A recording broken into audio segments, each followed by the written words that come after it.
बिस्मिल्लाहिर्रहमानिर्रहीम। अस्सलाम वालेकुम दोस्तों, एक नई वीडियो के साथ हाजिर हैं। आज हम बात करेंगे दुनिया के सबसे महंगे जहाज़ यानी कि B2 के ऊपर। B2 के बारे में कहा जाता है कि B2 के वजन जितना अगर आप सोना एक साइड पे रख दें तो इस सोने की जितनी कीमत होगी B2 इससे भी ज़्यादा महंगा होगा। B2 के बारे में कहा जाता है कि ये तकरीबन 1000 किलोमीटर पर और की स्पीड से उड़ सकता है। इंटरनल फ्यूल के साथ ये तकरीबन 11000 किलोमीटर दूर तक जा सकता है। शुरू में जो B2 की ओरिजिनल कॉस्ट थी वो तकरीबन 700 से 800 मिलियन डॉलर्स की थी, लेकिन अगर आज हम इसकी कॉस्ट को एडजस्ट करें तो ये तकरीबन 2 बिलियन डॉलर से भी ज़्यादा महंगा जहाज़ है और इसको रखना इससे भी ज़्यादा महंगा है। मैं आगे चल के आपको इसके बारे में बताता हूँ। B2 की अगर आपने 1 घंटे की फ़्लाइट करनी है तो इस 1 घंटे की फ़्लाइट के पीछे तकरीबन 119 घंटे की मेंटेनेंस शामिल होती है और ये मेंटेनेंस जो है अमेरिकन एयरफोर्स को तकरीबन 350 मिलियन डॉलर्स की पड़ती है। यानी B2 को रखने की 1 महीने की कॉस्ट जो है वो आप कह सकते हैं कि 350 मिलियन डॉलर की है।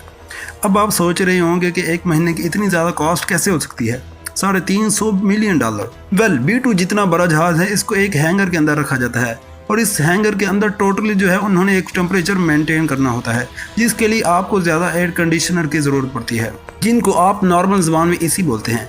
B2 को एक AC वाले हैंगर्स के अंदर रखा जाता है। नॉर्मल जो जहाज़ होते हैं, आप बेशक दुनिया का सबसे एडवांस जहाज़ भी ले लें, इसको किसी भी AC वाले हैंगर के अंदर नहीं रखा जाता। लेकिन जो B2 जहाज़ है, जब ये अपना मिशन करके वापस आता है तो इसको एक AC वाले हैंगर के अंदर रखा जाता है। वहाँ पे इसकी मेंटेनेंस की जाती है, क्योंकि इसके ऊपर जो स्टेल्थ कोटिंग की गई है इसको मेंटेन रखने के लिए इसका एक खास टेम्परेचर मेंटेन करना पड़ता है और इस टेम्परेचर को मेंटेन करने के लिए आपको हैंगर के अंदर AC लगाने पड़ते हैं।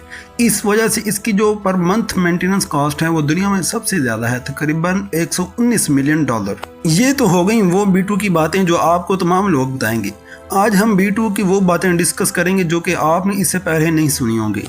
आज हम B2 की कहानी की तरफ जाएंगे। B2 कैसे बना था? अगर आपको video captain America the first Avengers याद है तो इसके अंदर कैप्टन अमेरिका जो जहाज़ उड़ाता है वो भी एक फ्लाइंग विंग था। इस तरह के जो जहाज़ होते हैं इनको फ्लाइंग विंग बोला जाता है। सबसे पहले इन जहाज़ों के ऊपर जो रिसर्च शुरू की थी वो इसके बारे में कहा जाता है कि वो जर्मन्स ने शुरू की थी। लेकिन आज आपको इसके बारे में बताऊंगा कि जो फ्लाइंग विंग जहाज़ हैं इनकी जो हिस्ट्री है वो बहुत पुरानी है। ये जर्मनी की रिसर्च से भी ज़्यादा पुरानी है। देखें, B2 को समझने के लिए आपको फ्लाइंग को समझना होगा, यानी फ्लाइंग होती क्या है, कैसी होती है। जिस तरह से हर जहाज़ जो है इसकी कहानी इस वक्त स्टार्ट हो जाती है जब इंसान ने परिंदों को उड़ते देखा था। B2 और परिंदों के अंदर एक ऐसी खास मुमासलत है जो कि किसी और दूसरे जहाज़ के साथ नहीं हो सकती। जब इंसान ने परिंदों को उड़ते देखा तो उन्होंने ऐसे डिज़ाइन बनाना शुरू कर दिए कि अगर हम ऐसे जहाज़ बनाना शुरू कर दें जो कि परिंदों से मिलते जुलते थे तो इनके अंदर बैठ के इंसान भी उड़ सकें। इंसान ने परिंदों को देखकर जहाज़ बनाए और इनके अंदर बैठ के इसने उड़ने की कोशिश की, लेकिन सब के सब नाकाम हो गए। अल्टीमेटली इंसान जो था 1903 के अंदर ऐसी मशीन बनाने में कामयाब हो गया जो इंसान को लेके हवा में चली जाए। इंसान ने इस जहाज़ के ऊपर रिसर्च करना शुरू कर दी और इसके कंट्रोलर्स बनाए। फिर इंसान ने ये सोचना शुरू कर दिया कि इस जहाज़ के अंदर हम क्या चेंज लेके आएँ कि ये जहाज़ जो है वो ज़्यादा देर तक हवा के अंदर रह सके।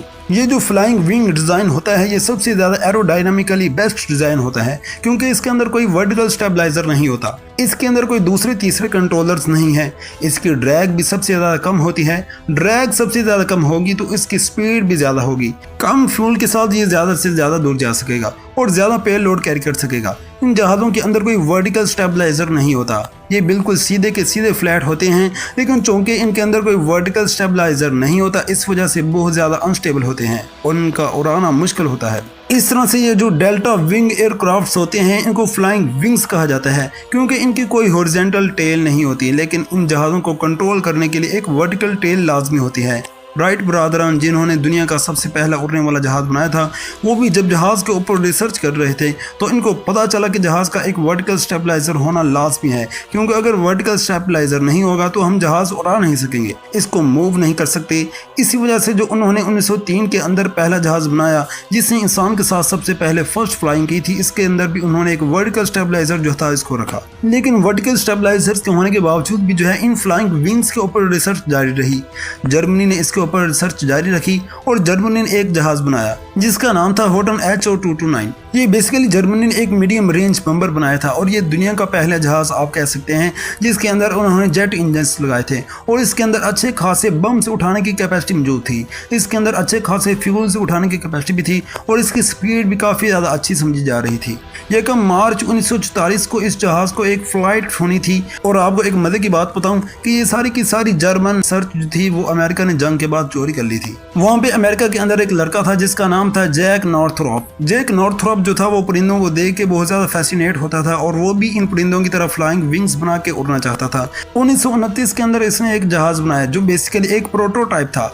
इसका इसने नाम रखा X-21CH। ये बेसिकली एक फ्लाइंग विंग था, लेकिन इसके पीछे भी जो थे 2 स्टेबलाइजर जो थे और नॉर्थरॉप ने अपनी रिसर्च को जारी रखा और 1939 के अंदर इसने एक जहाज बनाया। इसका नाम था E-1M। जंग के दौरान अमेरिका ने एक कॉन्ट्रैक्ट इशू किया जिसमें अमेरिका को एक ऐसा जहाज चाहिए था, एक ऐसा बम्बर चाहिए था जो कि अमेरिका से उड़ के जर्मनी तक जा सके, वहाँ पे बम फेंके और वापस अमेरिका आ सके। अमेरिकन के जहन में ये था कि अगर जर्मनी ने इंग्लैंड की तमाम जो है एयर बेसिस तबाह कर दी और अमेरिका जो अपने जहाज इंग्लैंड के एयर बेस से उड़ा सकता था, इसके पास ये फैसिलिटी ना रही तो इसके बाद वो क्या करेगा। इसी वजह से अमेरिकन ने एक कॉन्ट्रैक्ट इशू किया कि एक ऐसा बम्बर चाहिए जो कि अमेरिका से उड़ के जर्मनी तक जाके बॉम्ब्स गिरा सके और वापस अमेरिका पहुंच सके। इसके लिए उन्होंने कुछ कंपनीज को कॉन्ट्रैक्ट दिया, बोइंग को उन्होंने कॉन्ट्रैक्ट दिया, लेकिन इसके साथ साथ इनको पता था कि नॉर्थरॉप जो है वो ये फ्लाइंग विंग के ऊपर काम कर रहा है। उन्होंने नॉर्थरॉप को भी जो है ये कॉन्ट्रैक्ट दे दिया कि आप हमें ये जहाज बना के दिखाएं, फिर जिसका भी जहाज पसंद आएगा हम इसका जहाज जो है इंडक्ट कर लेंगे। नॉर्थरॉप जैसा कि मैंने आपको बताया कि वो एक जहाज बना चुका था E-1M। इस E-1M जहाज की बेस के ऊपर नॉर्थरॉप ने जो है B-35 बम्बर बनाया। B-35 बम्बर जो था इसके अंदर काफ़ी ज़्यादा मसले मसाइल थे।